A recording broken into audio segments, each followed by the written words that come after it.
Jacob and his family go to Egypt. Chapter 46.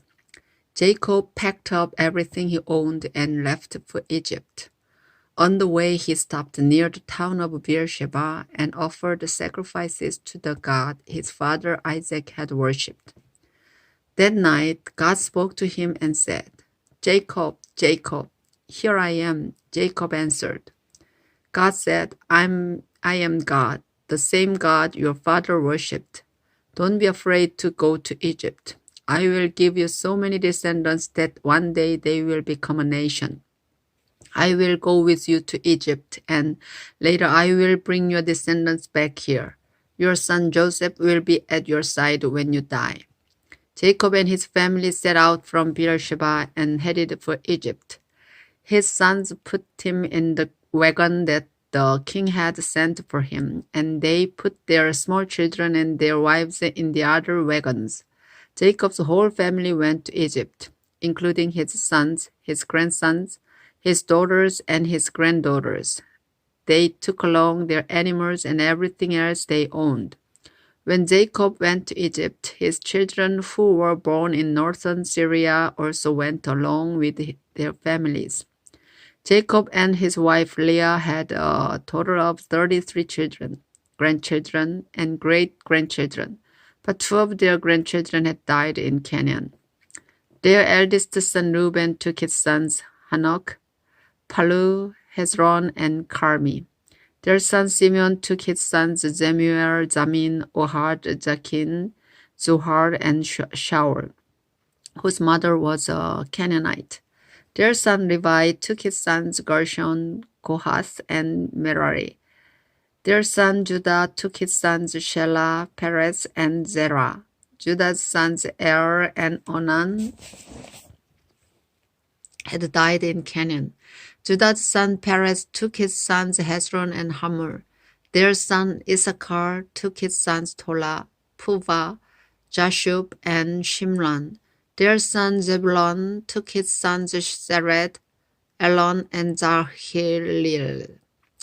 Their daughter Dinah also went. Jacob and Zilpah, the servant woman Laban had given his daughter Leah, had a total of 16 children, grandchildren, and great-grandchildren.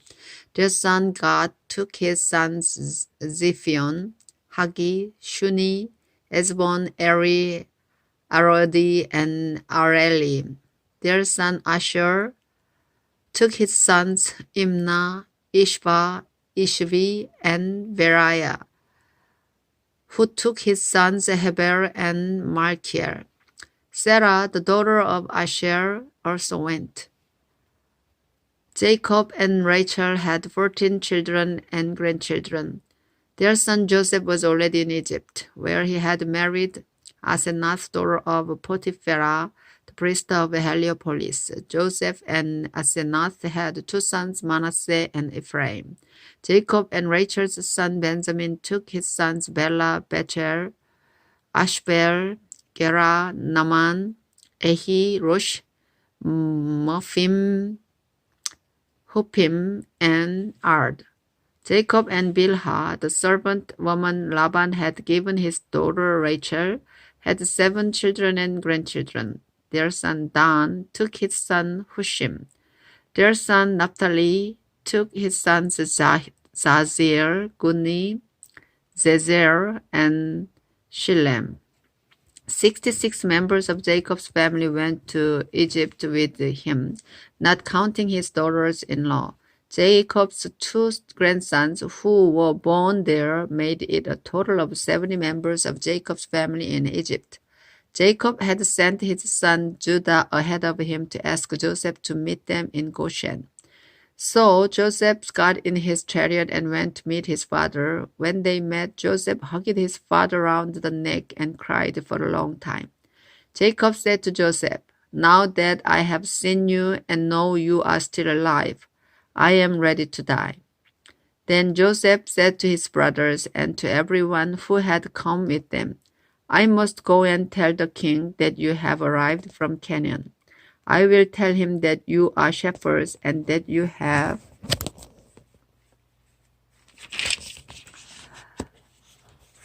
brought your sheep,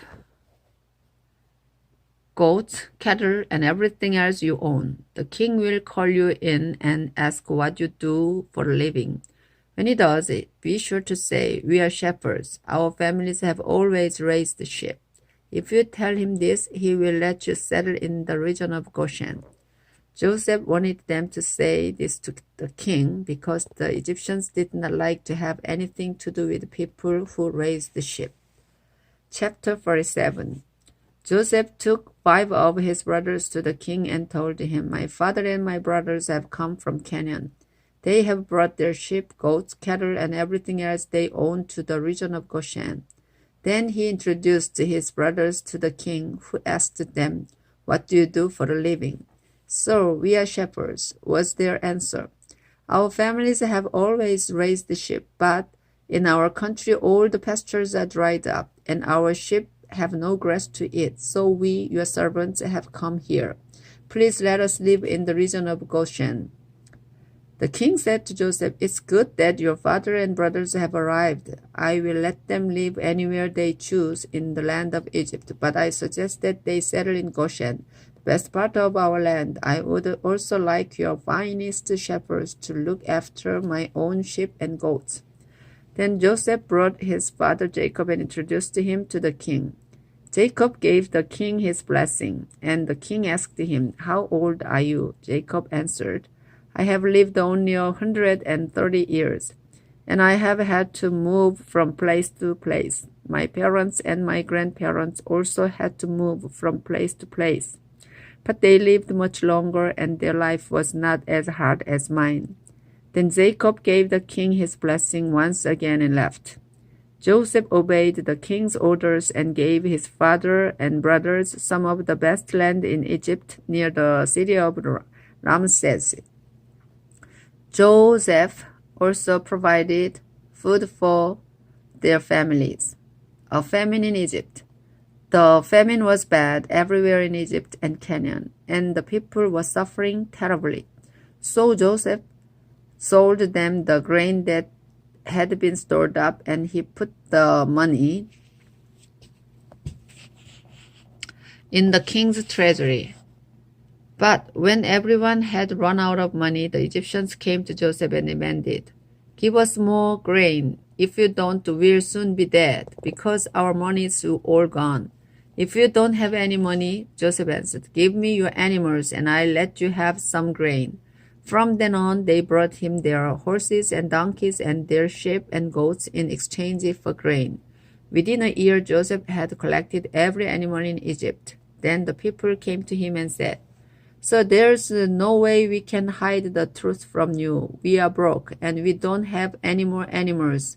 We have nothing left except ourselves and our land. Don't let us starve and our land be ruined. If you will give us grain to eat and seed to plant, we'll sell ourselves and our land to the king. We'll become his slaves."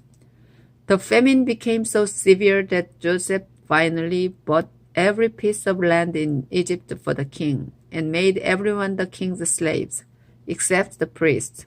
The king gave the priests a regular food allowance, so they did not have to sell their land.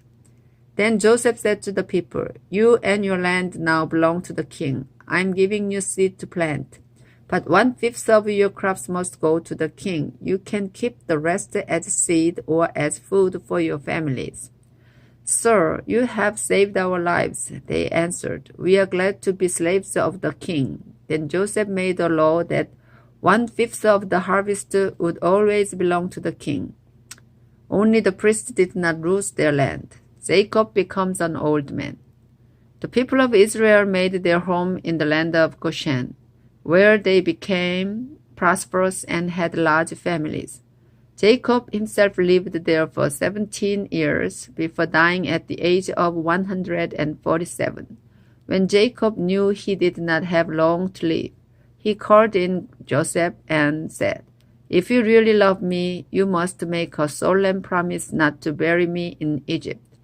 Instead, bury me in the place where my ancestors are buried." "I will do what you have asked," Joseph answered. "Will you give me your word?" Jacob asked. Yes, I will, Joseph promised. After this, Jacob bowed down and prayed at the head of his bed. Jacob blesses his family and dies. Chapter 48. Jacob blesses Joseph's two sons. Joseph was told that his father Jacob had become very sick. So Joseph went to see him and took along his two sons, Manasseh and Ephraim. When Joseph arrived, someone told Jacob, "Your son Joseph has come to see you." Jacob sat up in bed, but it took almost all his strength. Jacob told Joseph, "God all-powerful appeared to me at Luz in the land of Canaan, where he gave me his blessing and promised, 'I will give you a large family with many descendants that will grow into a nation. And I am giving you this land that will belong to you and your family forever.'" Then Jacob went on to say, "Joseph, your two sons Ephraim and Manasseh were born in Egypt, but I accept them as my own, just as Reuben and Simeon are mine. Any children you have later will be considered yours, but their inheritance will come from Ephraim and Manasseh. Unfortunately, your mother Rachel died in Canaan after we had left northern Syria and before we reached Bethlehem. I had to bury her along the way." Jacob was very old and almost blind. He did not recognize the two boys, and so he asked Joseph, "Who are these boys?" Joseph answered, "They are my sons. God has given them to me here in Egypt." "Bring them to me," Jacob said. "I want to give them my blessing." Joseph brought the boys to him, and he hugged and kissed them. Jacob turned to Joseph and told him, "For many years I thought you were dead, and that I would never see you again. But now God has even let me live to see your children." Then Joseph made his sons move away from Jacob's knees. Joseph bowed down in front of him with his face to the ground. After Joseph got up, he brought his two sons over to Jacob again. He led his younger son Ephraim to the left side of Jacob, and his eldest son Manasseh to the right. But before Jacob gave them his blessing, he crossed his arms, putting his right hand on the head of Ephraim and his left hand on the head of Manasseh. Then he gave Joseph his blessing and said, "My grandfather Abraham and my father Isaac worshipped the Lord God. He has been with me all my life. His angel has kept me safe.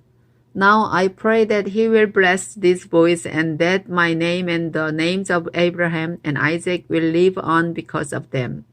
I ask God to give them many children and many descendants as well." Joseph did not like it when he saw his father place his right hand on the head of the younger one. So he tried to move his father's right hand from Ephraim's head and place it on Manasseh. Joseph said, "Father, you have made a mistake. This is the elder boy. Put your right hand on him." But his father said, "Son, I know what I am doing. It's true that Manasseh's family will someday become a great nation. But Ephraim's will be even greater than Manasseh, because his descendants will become many great nations." Jacob told him that in the future the people of Israel would ask God's blessings on one another by saying, "I pray for God to bless you as much as he blessed Ephraim and Manasseh." Jacob put Ephraim's name first to show that he would be greater than Manasseh. After that, Jacob said, "Joseph, you can see that I won't live much longer, but God will be with you and will lead you back to the land he promised our family long ago. Meanwhile, I'm giving you the hillside I captured from the Amorites." Chapter 49. Jacob blesses his sons. Jacob called his sons together and said, "My sons, I am Jacob, your father Israel. Come, gather around as I tell your future. Reuben, you are my eldest, born at the peak of my powers. You are an honored leader, uncontrollable as a flood. You slept with my wife and disgraced my bed, and so you no longer deserve the place of honor. Simeon and Levi, you are brothers, each a gruesome sword. I never want to take part in your plans or deeds. You slaughtered people in your anger. and you crippled cattle for no reason. Now I place a curse on you because of your fierce anger. Your descendants will be scattered among the tribes of Israel. Judah, you will be praised by your brothers. They will bow down to you as you defeat your enemies. My son, you are a lion, ready to eat your victim. You are terribly fierce. No one will bother you. You will have power and rule until nations obey you and come bringing gifts. You will tie your donkey to a choice grapevine and wash your clothes in wine from those grapes. Your eyes are darker than wine, your teeth whiter than milk. Zebulun, you will settle among the seashore and provide safe harbors as far north as Sidon. Issachar, you are a strong donkey resting in the meadows. You found them so pleasant that you worked too hard and became a slave. Dan, you are the tribe that will bring justice to Israel. You are a snake that bites the heel of a horse, making its rider fall. Our Lord, I am waiting for you to save us. God, you will be attacked, then attack your attackers. Asher, you will eat food fine enough for a king. Naphtali, you are a wild deer with lovely fawns. Joseph, you are a fruitful vine growing near a stream and climbing a wall. Enemies attacked with arrows, refusing to show mercy. But you stood your ground, swiftly shooting back with the help of Jacob's God, the all-powerful one. His name is the Shepherd, Israel's mighty rock. Your help came from the God your father worshipped, from God all-powerful. God will bless you with rain and streams from the earth. He will bless you with many descendants. My son, the blessings I give are better than the promise of ancient mountains or eternal hills. Joseph, I pray these blessings will come to you because you are the leader of your brothers. Benjamin, you are a fierce wolf, destroying your enemies morning and evening. These are the 12 tribes of Israel, and this is how Jacob gave each of them their proper blessings. Jacob's death. Jacob told his sons, "Soon I will die, and I want you to bury me in Machpelah cave."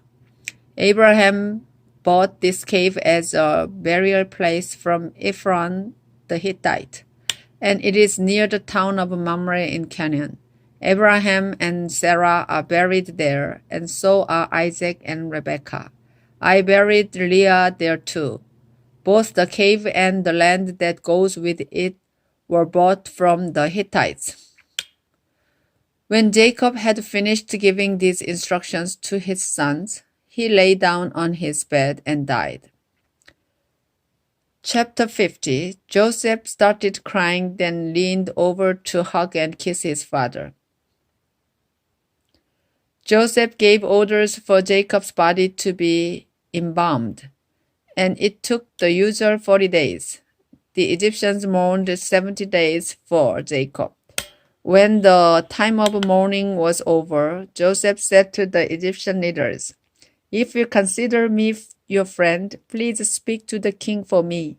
Just before my father died, he made me promise to bury him in his burial cave in Canaan. If the king will give me permission to go, I will come back here." The king answered, "Go to Canaan and keep your promise to your father." When Joseph left Goshen with his brothers, his relatives, and his father's relatives to bury Jacob, many of the king's highest officials and even his military chariots and cavalry went along. The Israelites left behind only their children, their cattle, and their sheep and goats. After crossing the river Jordan and reaching Atad's threshing place, Joseph made everyone mourn and weep 7 days for his father. The Canaanites saw this and said, "The Egyptians are in great sorrow." Then they named the place Egypt in sorrow. So Jacob's sons did just as their father had instructed. They took him to Canaan and buried him in Machpelah cave, the burial place Abraham had bought from Ephron the Hittite. After the funeral, Joseph, his brothers, and everyone else returned to Egypt. Joseph died. Joseph's promise to his brothers. After Jacob died, Joseph's brothers said to each other, "What if Joseph still hates us and wants to get even with us for all the cruel things we did to him?" So they sent this message to Joseph. "Before our father died, he told us, 'You did some cruel and terrible things to Joseph, but you must ask him to forgive you.' Now we ask you to forgive the terrible things we did. After all, we serve the same God that your father worshipped." When Joseph heard this, he started crying. At once, Joseph's brothers came and bowed down to the ground in front of him and said, "We are your slaves." But Joseph told them, "Don't be afraid. I have no right to change that God has decided. You tried to harm me, but God made it turn out for the best, so that he could save all these people, as he is now doing. Don't be afraid. I will take care of you and your children." After Joseph said this, his brothers felt much better. Joseph's death. Joseph lived in Egypt with his brothers until he died at the age of 110. Joseph lived long enough to see Ephraim's children and grandchildren. He also lived to see the children of Manasseh's son Machir, and he welcomed them into his family.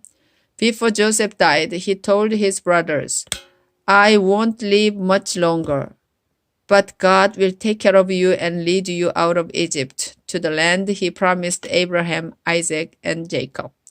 Now promise me that you will take my body with you when God leads you to that land." So Joseph died in Egypt at the age of 110. His body was embalmed and put in a coffin.